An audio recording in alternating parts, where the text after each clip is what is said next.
이후에 아람 왕 베나닷이 그의 온 군대를 모아 올라와서 사마리아를 에워싸니 아람 사람이 사마리아를 에워싸므로 성중이 크게 줄여서 나귀 머리 하나에 은 80세겔이요 비둘기 똥 4분의 1갑에 은 5세겔이라 하니 이스라엘 왕이 성 위로 지나갈 때에 한 여인이 외쳐 이르되 나의 주 왕이여 도우소서. 왕이 이르되 여호와께서 너를 돕지 아니하시면 내가 무엇으로 너를 도우랴. 타작 마당으로 말미암아 하겠느냐 포도주 틀로 말미암아 하겠느냐 하니라. 또 이르되 무슨 일이냐 하니 여인이 대답하되 이 여인이 내게 이르기를 내 아들을 내놓아라. 우리가 오늘 먹고 내일은 내 아들을 먹자 하매 우리가 드디어 내 아들을 삶아 먹었더니 이튿날에 내가 그 여인에게 이르되 내 아들을 내놓아라. 우리가 먹으리라 하나 그가 그의 아들을 숨겼나이다 하는지라. 왕이 그 여인의 말을 듣고 자기 옷을 찢으니라. 그가 성 위로 지나갈 때에 백성이 본즉 그의 속살에 굵은 배를 입었더라. 왕이 이르되 사밧의 아들 엘리사의 머리가 오늘 그 몸에 붙어 있으면 하나님이 내게 벌 위에 벌을 내리실지로다 하니라. 날마다 은혜 하루 오늘 본문 말씀 열왕기하 6장 후반부와 7장 2절까지의 말씀 중에서 31절까지의 말씀을 읽었습니다. 오늘 본문 말씀은 아람 군대에 포위당한 사마리아가 큰 기근과 환란에 처한 내용을 담고 있습니다. 북이스라엘의 사마리아 성은 아람 군대에 포위를 당했는데 상황은 너무나도 안 좋았고 무엇보다 굶주림이 매우 심각해져 가고 있었습니다. 말씀을 보면 나귀 머리 하나가 80세겔에 팔렸다라고 설명하고 있는데요. 일반적으로 나귀의 머리를 식용으로 먹는 일은 거의 드문 일이지만 먹을 것을 구하기 너무 힘든 어려움의 상황에서 나귀 머리 하나를 구하는데도 은 80세겔이나 필요했습니다. 성경을 연구하는 학자들의 설명을 참고하면 1세겔을 벌기 위해서는 일반적으로 4일 동안을 노동을 해야 했다라고 합니다. 1세겔을 버는데 4일이나 노동을 해야 했다면 80세겔은 매우 큰 가치가 있는 비용이죠. 그런데 기근이 너무 심하니까 평상시에는 거의가 가치가 없었던 나귀 머리 하나를 구하기 위해서도 이렇게 큰 비용을 지불해야 했습니다. 하지만 돈이 아무리 많이 있다고 해도 먹을 것을 구하는 것이 쉬운 상황은 아니었습니다. 또한 비둘기 똥 4분의 1갑이 5세겔에 팔렸다라고 기록되어 있는데요. 아무리 먹을 게 없어도 비둘기 똥을 이렇게 비싸게 주어야 했을까요?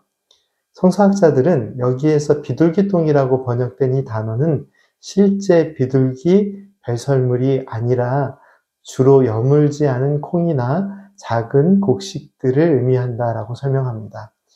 그리고 이어지는 말씀의 내용은 당시 사마리아 성의 기근이 상상 이상으로 심각했음을 보여주는데요. 어느 날 왕이 성 위로 지나갈 때 한 여인이 찾아와 도움을 청하면서 아주 끔찍한 이야기를 들려줍니다. 사람들이 배고픔으로 죽을 지경이 되자 오늘은 자신의 아이를 삶아서 먹고 내일은 다른 집의 아이를 삶아서 먹겠다라고 약속했는데 그 약속을 지키지 않았다고 해서 왕을 찾아온 것입니다. 아무리 극한 상황이라고 해도 짐승도 자신의 새끼를 먹지는 않습니다. 하지만 하나님의 뜻을 멀리하고 죄악으로 가득한 땅 사마리아 성에서는 이렇게 끔찍한 일이 벌어지고 있었는데요. 왕은 이 이야기를 듣고 참담한 마음에 자기의 옷을 찢고 굵은 베옷을 입고 비탄한 마음을, 애통한 마음을 표현합니다. 그리고 왕은 이렇게 이야기합니다. 만약 엘리사의 머리가 오늘 그에게 붙어 있으면 하나님께서 내게 천벌을 내리셔도 좋다라고 말을 하죠. 왕은 지금 이 모든 책임을 엘리사 선지자에게 떠넘기면서 그를 죽이겠다라는 의지를 보여주고 있습니다. 그리고 이것은 하나님께서 자신들을 이렇게 만들었다라는 원망의 마음에 대한 표현이기도 합니다. 겉옷을 찢고 베옷을 입는 것은 참담하고 슬픈 마음을 표현하고 자신의 죄를 회개할 때 나타냈던 행동이었습니다. 이스라엘 왕은 슬프고 괴로운 현실에 애통하는 마음으로 옷을 찢고 베옷을 입으면서 큰 슬픔을 표현했습니다. 하지만 그는 외형적인 슬픔은 표현했지만 겸손히 그리고 간절히 하나님의 뜻을 구하며 진심으로 죄를 회개하는 일은 하지 않았습니다. 이스라엘 왕과 신하와 백성들은 하나님의 뜻을 떠난 불신앙의 삶으로 인하여 절망을 경험합니다. 그런데 이 절망의 상황에서 그들은 무엇을 바라보고 있었을까요? 33절 말씀에서 왕은 이렇게 이야기합니다. 이 재앙이 하나님께로부터 나왔으니, 이 재앙이 여호와께로부터 나왔으니 어찌 더 여호와를 기다리리요. 왕은 하나님께 원망의 마음을 표현하고 엘리사 선지자를 향한 적개심을 드러냅니다. 말씀을 읽어보면 하나님께서는 엘리사 선지자를 통해 모든 것이 회복되고 곡식의 가격도 평화로웠던 시기로 돌아갈 것임을 가르쳐 주시지만 이스라엘의 왕과 신하는 하나님의 인도하심을 더 이상 기대하지도 소망하지도 믿지도 못하는 모습을 보여줍니다.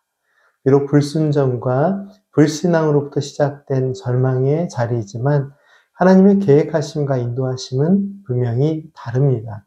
이 절망의 상황은 분명 아프고 괴로운 상황이지만 자신들의 죄악의 문제를 발견하고 애통함 속에서 회개의 길로 나아가고 다시 건지시고 회복하시는 하나님의 사랑과 은혜를 경험하는 소망의 자리가 될 수 있습니다. 오늘 우리의 삶에 절망의 자리가 있다면 이 절망의 자리가 하나님의 구원의 은혜를 경험하는 소망의 자리가 됨을 잊지 말아야 합니다. 함께 기도하겠습니다. 사랑과 구원의 하나님 감사합니다. 우리의 믿음의 삶에 절망과 위기와 고통과 괴로움의 자리가 보인다면 그로 인해 낙심하지 않고 우리를 사랑하시되 끝까지 사랑하시고 선하고 완전한 뜻 가운데 건지시고 구원하시는 하나님의 은혜를 바라보는 소망의 자리가 되게 하옵소서. 예수님의 이름으로 기도드립니다. 아멘.